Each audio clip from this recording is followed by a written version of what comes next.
Earlier this week, I ran across an article that says the moon has a tail that sends beams across the earth. Wow. So, this is an article that is referencing a publication published in the Journal of Geophysical Research. All right, pretty brainy from the Boston University. And what they're saying is that the moon has a comet like tail made of millions of atoms. And near a new moon, these atoms encounter our Earth's gravity field and focuses all of these atoms into a beam of enhanced density. So let that sink in, right? During the new moon, you know that all of us living beings here evolved with the cycles of the moon. And for millennia, us humans have planted in the dark of the moon. And now scientists have recently discovered that there is an atom light tail from the moon beaming directly onto the Earth during a new moon. So in reality, our new moon plantings and intention settings are getting an atomic level support from the moon to help our intentions grow and flourish. I mean, like, just wow, really, right? I mean, like, spirituality, we've known this for all this time. Spirituality is finally being proved by science once again. So, thank you, science, for catching up to what we have already known and giving us the evidence base that our intentions get fertilized by the moon, especially during a new moon phase. So we have a new moon coming up in Pisces, coming up on this Saturday on the 13th. I hope you are ready to plant your seeds of intention. Here we go. Aloha! Welcome to the Savvy Luminary, an astrology podcast for entrepreneurs. I'm your host, Leslie Tagorda, an Aquarius boss woman, a brand designer, and business astrologer. I help visionaries, spiritual entrepreneurs, and impact makers just like you reach your highest potential and become the luminaries you are star charted to be.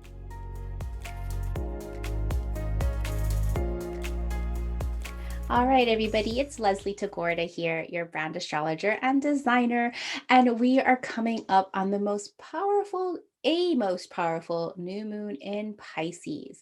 We've had a pretty quiet week, and I hope you're enjoying this new format where I'm presenting 2 shorter episodes each week. On Sundays, we have our astrology of the week that gets dropped, and then on Wednesdays, I have the teaching episode.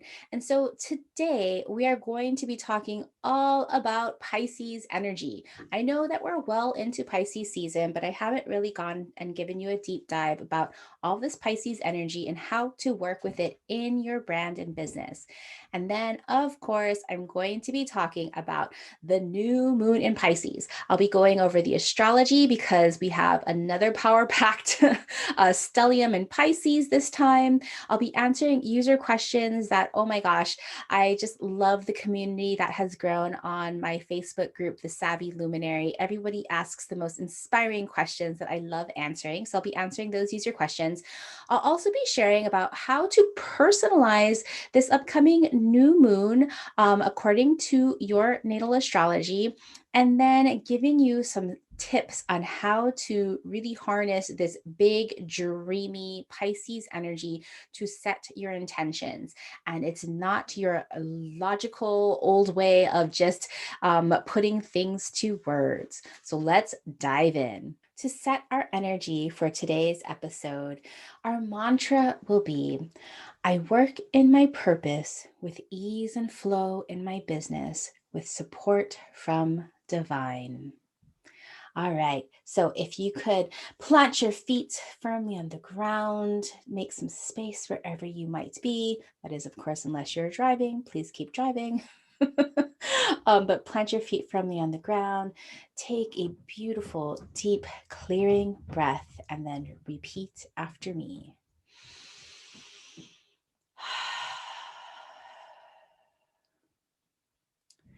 I work in my purpose with ease and flow in my business, with support from my divine.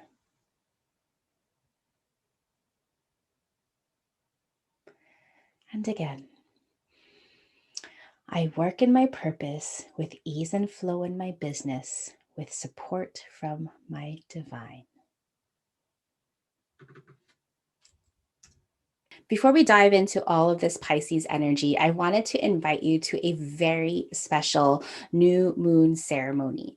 So, on Monday, a few days after the exact new moon in Pisces, I'm going to be offering in partnership a workshop and sound healing. Oh my gosh, I am so excited. Because the Pisces new moon is anything but logical, of course, I have to bring in music to this beautiful, big, dreamy ceremony. I'll be partnering with sound healer Maria Santivanez of Willow Sound Healing. We're going to be doing things a little bit differently.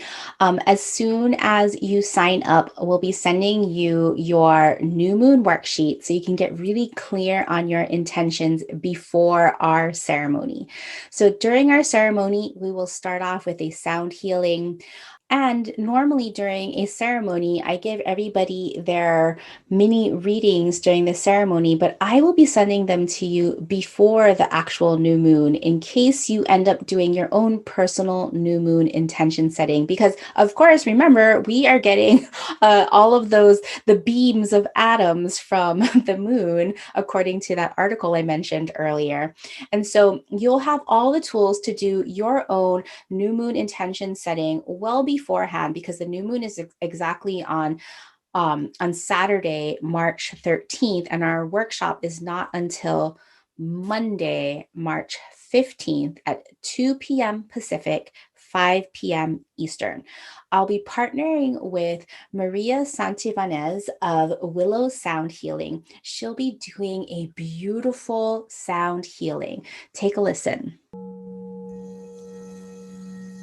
So I invite you to close your eyes, settle into your chair.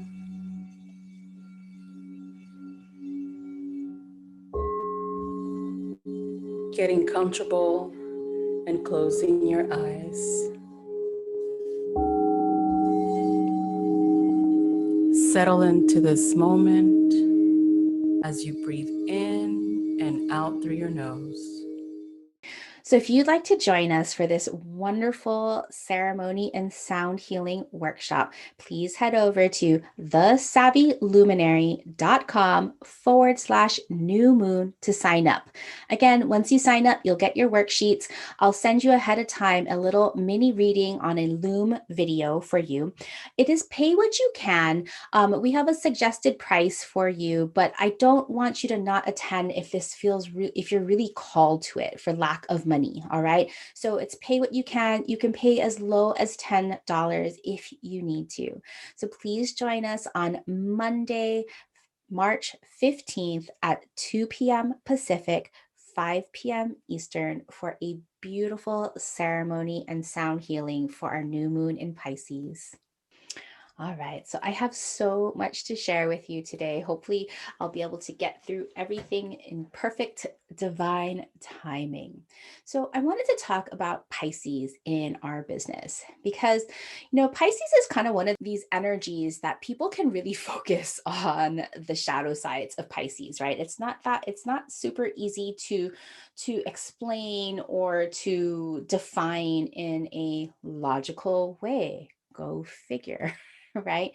And like, so the shadow sides, if we get caught in Pisces, we're looking at things like disillusionment, avoidance, addiction, hiding, just getting caught up in the unclarity of everything, right? Those are all the shadow sides of Pisces.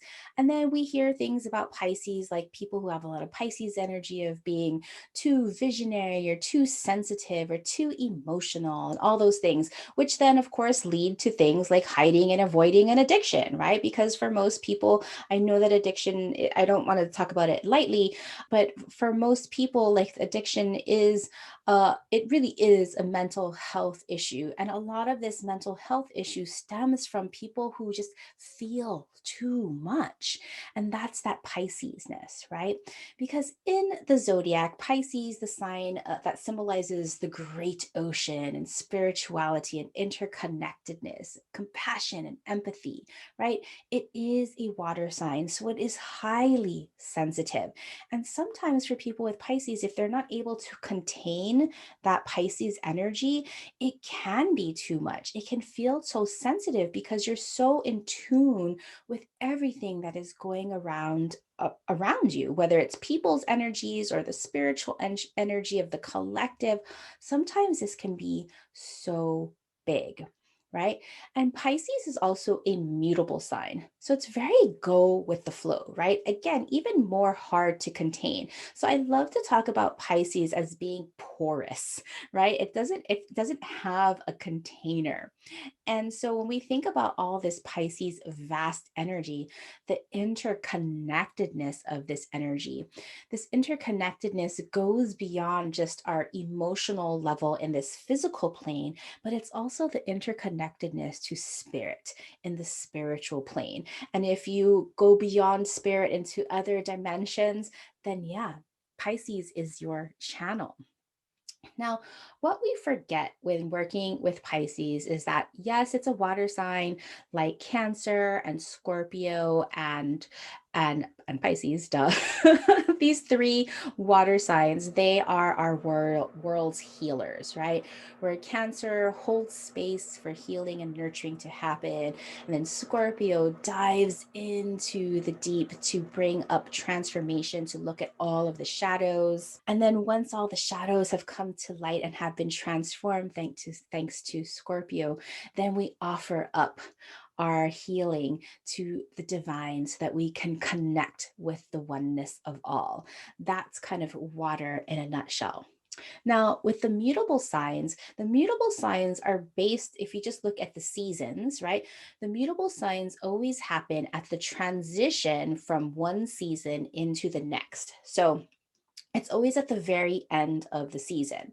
So thinking about in the winter, Pisces is the very end of winter as it transitions into spring. At spring, in that second part of the year, we have Gemini, where Gemini is at the very end of the spring as it transitions into summer. And then at the fall, we have Virgo at the very end of summer leading into fall.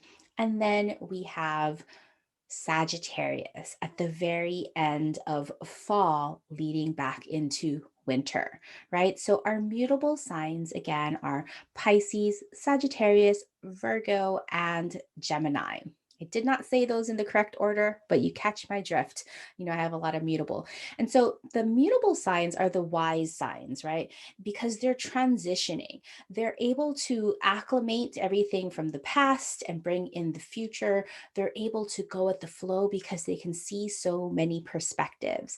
And so Pisces with mutable water, it's this kind of effervescent, emotional, nurturing, healing energy that we all have in our charts somewhere, either by planet or by cusp. One of the things to really work with Pisces in an elevated way is to know that Pisces and Virgo, the other mutable earth sign, they live in polarity, meaning they are polar opposites, kind of like a magnet, yin and yang. So, where Virgo is looking at how do we organize things to be more effective, Pisces is then breaking things down and making them kind of like into intangible things, illogical things to make them more in ease and flow. So both Pisces and Virgo have to learn to work with each other in order to be at the highest elevation. So where Virgo is always trying to get things and like be as perfect as possible and get everything organized and get everything diagnosed and like making everything just like neat and pretty and productive, Virgo can get stuck in analysis paralysis unless it can let go and unless it can ask support from spirit, unless it can like find the ease and flow that Pisces holds for it. And then Virgo can like get out of the trap of needing to be perfect. Likewise, for Pisces, because Pisces is so interconnected and its ideas are so vast and visionary, sometimes it doesn't have a really easy way to be able to talk about things in a clear and concise manner that Virgo would be able to, right? And so Pisces is like kind of this intangible, and if we can't talk about things clearly, then things get really abstracted, things get really fuzzy, things get really disillusioned. But once it can really tap into that Virgo on the other side of its polarity, things can then get more clear and more organized. So these two energies, Pisces and Virgo, they work together for us to become more productive and more effective, yet with ease and flow. Pisces has two rulers. The traditional ruler, our expansive energy of Jupiter, and then our a modern co ruler of Neptune, spiritual and watery. And I love these two energies for Pisces because, again, Pisces is big water, it's the ocean. It's that beautiful quote by Rumi saying, "You're not a drop in the ocean, you are the entire ocean in a drop." I just love that quote. And I'm giggling a little bit because it just sends me chills when I think of the interconnectedness and how wonderfully it captures this idea of Pisces. We are the ocean in an entire drop. I often hear myself telling my clients that you are the universe in a speck. Right? It's so beautiful. Now, when we look at some amazing visionaries, we're going to see some big Pisces energies. The biggest Pisces energy that really comes to mind is Steve Jobs, the founder of Apple. Thinking about his ad campaign way back when, Think Differently. Really, all of the graphics and all of the visualizations and everything about that Think Differently ad campaign really was about thinking big, about being the visionary. So, Steve Jobs, with his Pisces sun, just like emanating new vision, emanating about like creating this new ideal, like how can we bring these creation tools of personal computing to every single person in the world? And then his Aries moon, meaning that he had this deep desire, this need to be the very best. And then his Virgo rising, his practical and productive way of leading people and actually getting things done. So really fine tuning that Pisces sun and grounding it into the earth to really get his visions manifested and created while he was alive. I think it's so beautiful. So now you have Pisces in your chart somewhere, if not by planet, by cusp. There's something also that's very intuitive, like just that vision comes from spirit. It doesn't come from anything on this plane. It comes from this deep channel to your highest self or your divine. Now, if you have trouble tapping into that expansive divine or that spiritual support or tapping into your intuition, I would look at your natal chart to see, hey, where does Pisces fall in my chart? Maybe it's intercepted, meaning I don't have a cusp line to it, meaning that if you don't have a direct doorway into that Pisces energy, then maybe you have to enter it through Aquarius, that innovative energy, in order to tap into your intuition. That's a little bit of an advanced topic for here. That could be one of the reasons. Or maybe if you look at your planets, if you don't have any Pisces energy, you can always look at where Neptune is in your chart or where Jupiter is in your chart as the rulers of Pisces to give you more insight. Of course, you might just have a handful of planets in Pisces. So, in our business, wherever we have Pisces, whatever energies we have in Pisces is where we are meant to bring more simplicity, more ease and flow, more artistry, working with concepts that are not logical. So, poetry and lyrics and art or music would be different ways to express Pisces in your business. I had an astrobrand reading with a client earlier, and she has Pisces on her second house. And so, second house is about our brand values, how we add value. And, come to find out when we were talking about her Pisces, she was using it in an absolutely aligned way because what she revealed to me when we were talking about Pisces and how she adds value by using intangible or illogical ways, using imagination and artistry, she confessed that she also loves writing lyrics and she does a lot of rapping. And that in her teaching, she has a business called Disruptive Partners. She's an Aquarius rising. So, of course, her second house is Pisces, that she actually uses rap lyrics to help her students pass achievement tests. I think this is the most beautiful way to integrate the polarity between Pisces on the second house about bringing value and adding value with ease and flow and artistry, the rap lyrics, to do something really productive, meaning taking tests. So let's hear her take. Earlier, I got permission from Anna Shea Wright to use a clip from her recent Astrobrand session. My first year teaching, and it was time for the state test. And I was terrified, right? And I was like, okay, Anashay, you got to take this state test on. So I personified it. And I was like, okay, what are you going to do to make sure that this monster doesn't get you? And this is all in the restroom, like at 5 a.m. when I can hear from the ancestors, really, early in the morning is when I have to hear. And honey, I got a whole process. It was like, okay, when taking tests, first you read the questions, back to the passage, you will find suggestions. What 50-50 rule works I had like literally rapping it like on a note card, and it turned into one of my biggest hits. And that's my process, right? It is my process. And it was like, oh, and so what happened was I put my process for basically disrupting the test or beating the test. Yeah. And girl, 100% of my kids passed ELA language arts. So I got to get back into that space where my process has always come from off the dome, that's how my brain works best. So you helped yourself and you helped your students with getting clear on like really big ideas and distilling them using lyrics, using rap, using music. Like that's so Piscean.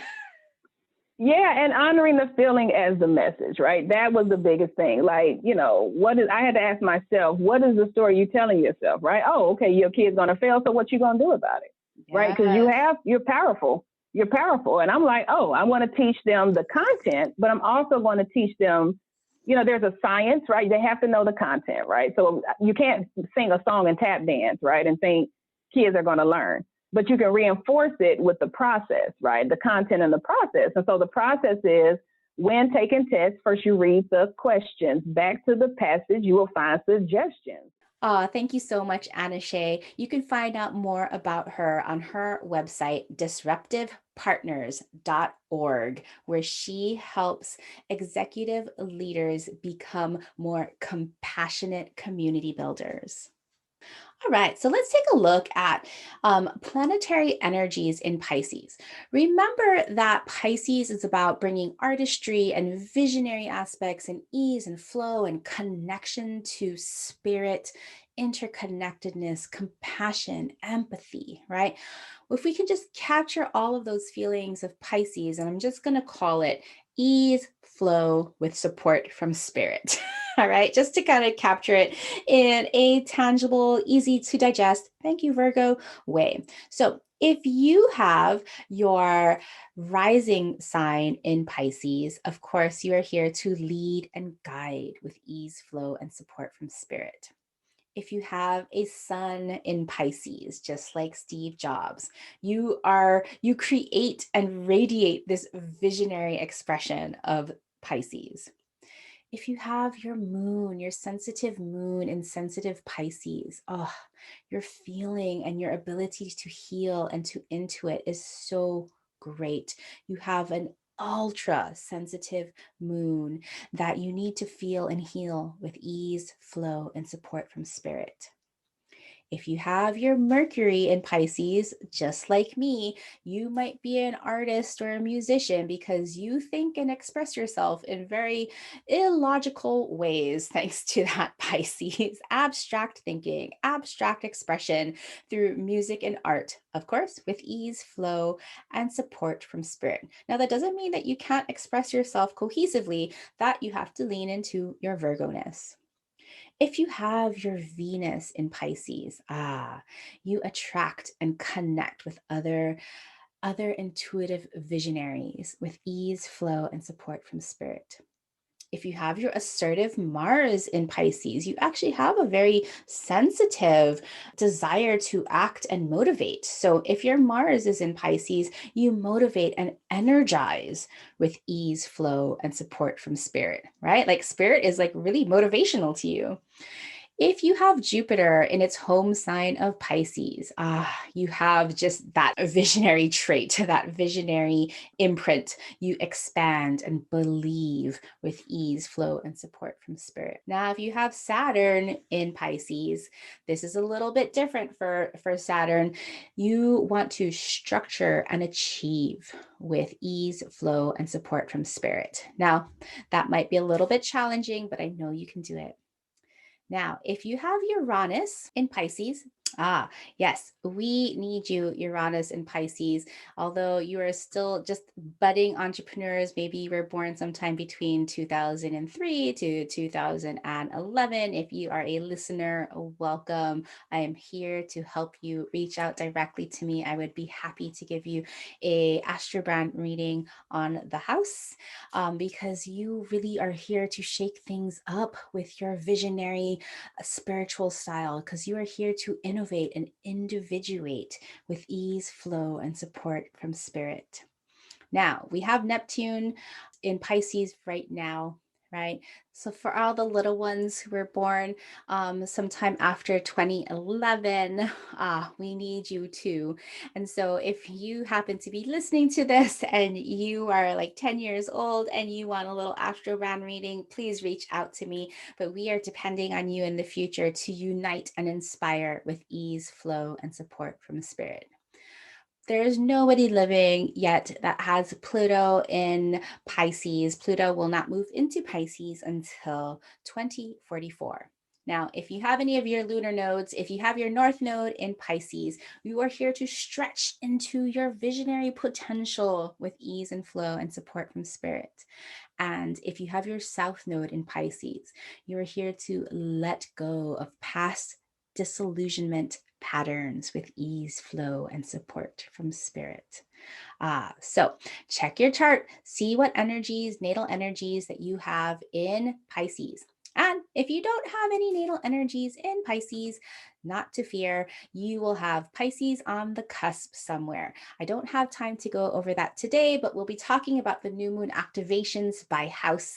And so you can lean into that to find where Pisces shows up with your house cusps. So in making things easier, I wanted to answer a user question from Deirdre Robertson, who wanted to find some ease and flow in crafting her brand statement and promise as looking to her leadership abilities and the needs of her ideal customer. Hi, Leslie.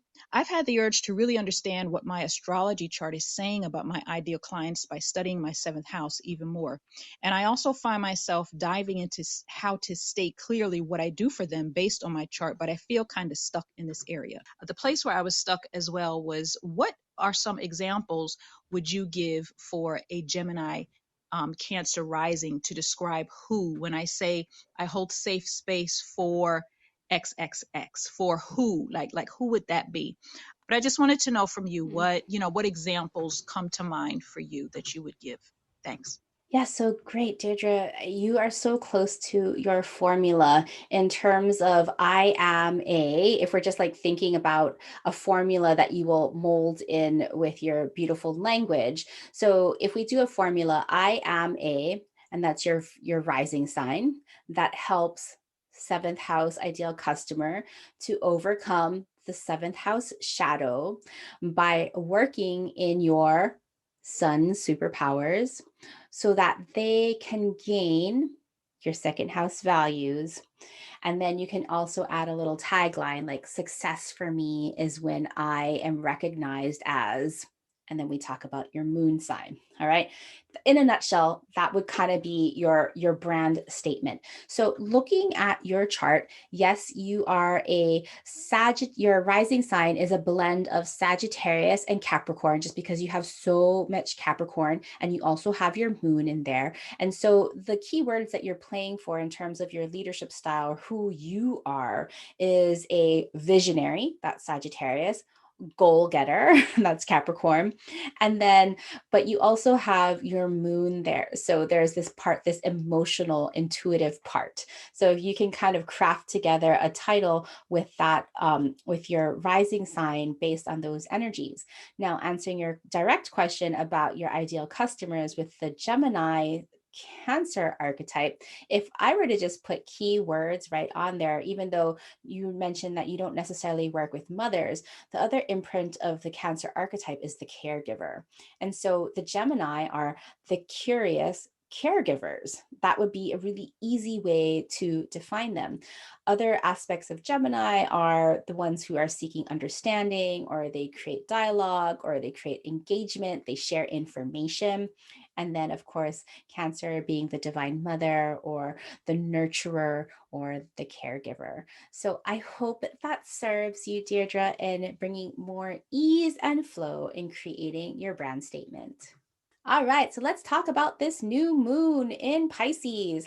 This is a big one. So remember, I'm having a new moon ceremony, and of course, you are invited. This is a very special ceremony in partnership with Maria Santibanez of Willow Sound Healing. She'll be doing a beautiful sound healing for us during the ceremony. You'll get your worksheets and your new moon mini reading sent to you well before the ceremony. If you'd like to join us, head over to thesavvyluminary.com/new moon. So this new moon is amazing. It is so big and dreamy. So just like our last moon in Aquarius, this new moon has a signature with a stellium, a packed in energy of Pisces, because the new moon happens exactly on March 13th. That's a Saturday at 2:21 a.m. Pacific, 5:21 a.m. Eastern. And so that's the exact new moon. Remember, you have 72 hours after the new moon to really harness all of those moonbeams that we just learned about, and to plant your seeds of intention. And the seeds of intention that we're planting are really about this dreamy, big, lovely, artistic, visionary, bringing ease and flow.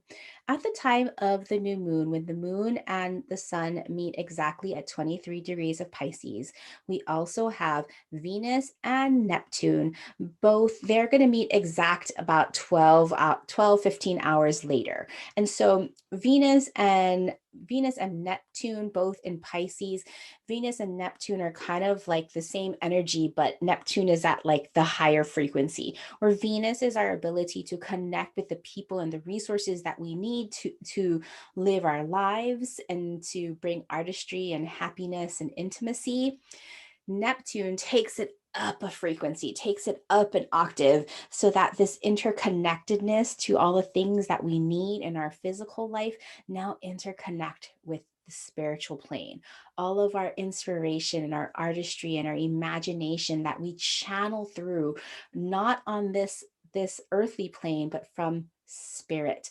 Those two energies will be meeting in the sky later. So really an amazing time to Tap into spirit to bring in your creativity, to bring in some of your money desires, just because we have Venus there, to bring in some of like the people that you really want to connect with, because Venus again is about connecting to people and resources that we need, and all of the artistry and the creativity that you want to tap into to bring into your business with ease and flow. Yes, it's a lot. It's big, right? So new moon in Pisces at 23 degrees. We have a Neptune conjunct Venus later on that Saturday at exactly 8:08 p.m. Pacific, 11:08 p.m. Eastern. We also have that Pisces stellium, that feel of one love, Bob Marley's epic song, One Love, One Heart. And then we also have the new moon in sextile with Pluto. So, what this means, sextiles are kind of like these mini trines. So, they're like support, but they're opportunities where you actually have to open the door. You have to actually do some effort for these opportunities to come through. And anytime you're working with Pluto, having Pluto on your side in a sextile is awesome, because this is really about opening up opportunities for transformation to happen. And then also on this day of the new moon, Mercury finally leaves the shadow zone. Hallelujah. Like seriously, this Mercury in Aquarius has just wreaked havoc on me. And so Mercury leaves the shadow zone. Our thoughts will be moving freely again. And we get Mercury in quick moving Aquarius for a couple of days until then it also joins all of the energies in Pisces. So we get a couple of days of some quick slower thoughts. So enjoy and really work with this wonderful new moon energy. That's the astrology of the new moon. So if you're going to be personalizing your new moon, there are 4 things that I'd like you to check out if you know how to read your natal chart. The first thing is you want to look for which house is being activated. So you're going to look for 23 degrees of Pisces, and you're going to find that pi area, that triangle pi area, the house in your chart, and whichever house contains Pisces of 23 degrees is the house that's being activated. And this is the area of your business that wants to be up leveled, that wants a fresh intention to be set, an intention that is based on ease and flow, and asking spirit for interconnectedness and support. I'll be talking about the house activations in just a little bit. Next, you want to take a look and see if you have any natal planets at 23 degrees of Pisces, because these planets, if you have any other planets there at 23 degrees of Pisces around, give yourself plus or minus 5 degrees, those energies are going to want to blend in and inform your intention. They'll say like, hey, I want a voice in this.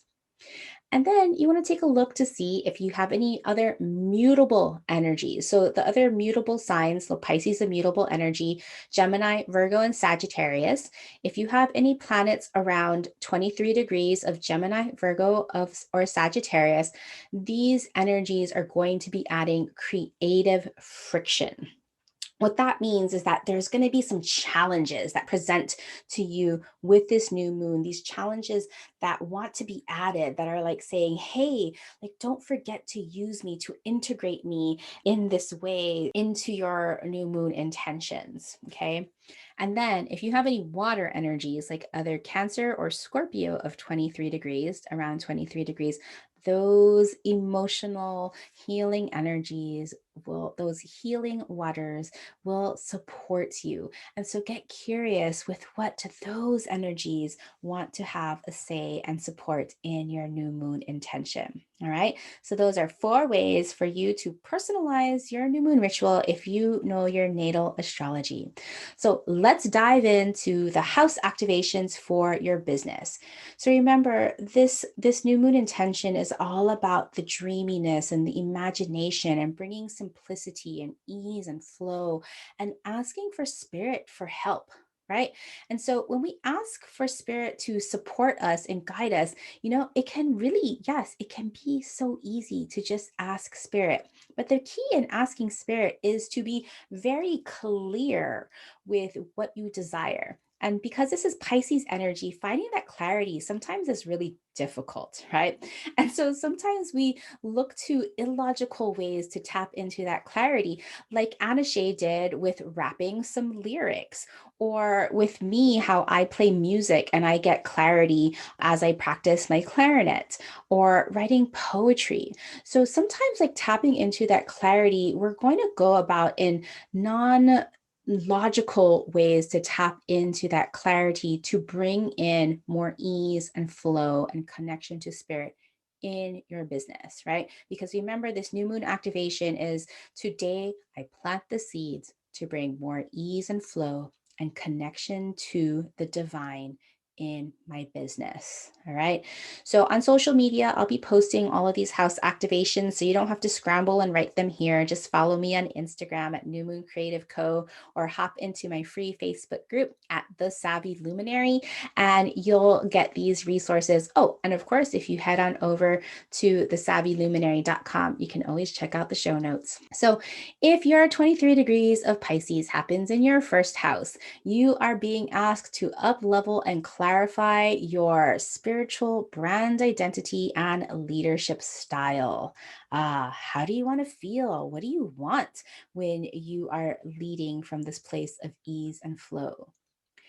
If you have a second house activation, then you are up leveling and clarifying your compassionate brand values and your sales promise.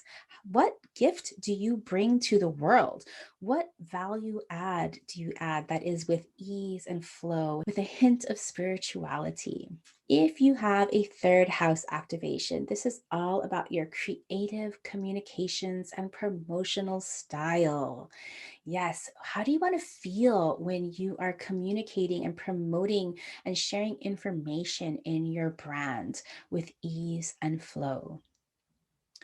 Now, if you have a fourth house activation for this new moon in Pisces, this is about creating dreamy, safe spaces and communities for yourself and your customers. Of course, with ease and flow and support from spirit. If you have a fifth house activation, Zach, this question is for you. You mentioned that you have your North Node and a fifth house activation for this new moon. And so you are being asked to stretch into your intuition with your North Node there. And for everybody else with this fifth house activation, you are really planting the seeds to create an imaginative and artistic creative process in your business. If you have a sixth house activation for this new moon, you want to be creating and planting the seeds to create a flowing day-to-day operations and business with wellness and organization at its center. Remember that Virgo-ness, that sixth house energy to perfect and be as efficient as possible, only comes with the Piscean simplicity and ease. If you have a seventh house activation for this upcoming new moon, you are looking at planting seeds to build out empathetic connections to your ideal customers and collaborators and co-creators. How beautiful to have Pisces in the seventh house, all of your dreamy co-creators. Now, if you have your new moon activation in the eighth house, this is where you will be planting the seeds to create interconnected money stories, money from others, and relationships with shared resources. This is all about other people's money, and how can you ask spirit to support you there? How can you bring ease and flow into your interconnected money stories, or the money that you have as a result of relationships, the money that you build with co-creators or your partners? If you have your new moon activation happening in your ninth house, this is about vast visioning. This is harvest time to spread your global reach and share your visionary message and see what comes back when you send out your message. This is so beautiful for you with Pisces activation in the ninth house.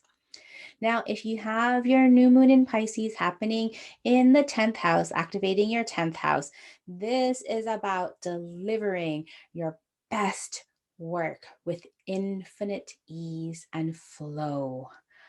This is your public life. Look at, really be really grateful for all that you've already done. Make that part of your new moon intention, and then set your new intention of how can you continue to work in your highest ultimate mission with ease and flow and connection to spirit. Now, if you have an 11th house activation for this new moon, this is a very special new moon for you, because the 11th house is about wishes and hopes and dreams. It's about social impact. It's about friends and communities. It's this really special place where we get to not only set the intentions for this new moon, but you set the intentions for your next yearly cycle. So if you have your new moon happening in your 11th house, this is about building out your spiritual and community outreach, right? You're wanting to dream your biggest dream and imagine your biggest platform that you can build. So make sure, if you have an 11th house activation, you cannot miss this new moon intention. And then, of course, if you have a 12th house activation, this is really a time to restore and rest and complete unfinished business with ease. So look at what intentions you need to set so that you can really bring in more rest and unity as you complete unfinished business with simplicity, flow, and ease. All right, beautiful ones. This was an information packed episode. So much for short episodes, but of course, thank you so much, everyone, for deciding to use astrology in your business so that you can amplify your star powers and work with more ease and flow. This is a new moon that I feel everyone really needs to set their intentions. If you're setting an intention and you're finding it really hard to use words to clarify what you want, you can also create a piece of music or create a vision board. And if you feel called, please join me for a very special new moon ceremony and sound healing with Maria Santibanez of Willow Sound Healing. We'll be offering a ceremony on March 15th. That's Monday at 2 p.m. Pacific, 5 p.m. Eastern. And you can sign up at thesavvyluminary.com/new moon. Hope to see you there. And until very soon. All right. Thank you. Mahalo for listening to this brand new podcast. If you enjoyed learning about astrology for entrepreneurs, help me spread the word by sharing this podcast with your business besties, and hop over to The Savvy Luminary for links to episode notes and our free Facebook community where you can send me questions about astrology or branding, as well as connect with other like-minded businesses.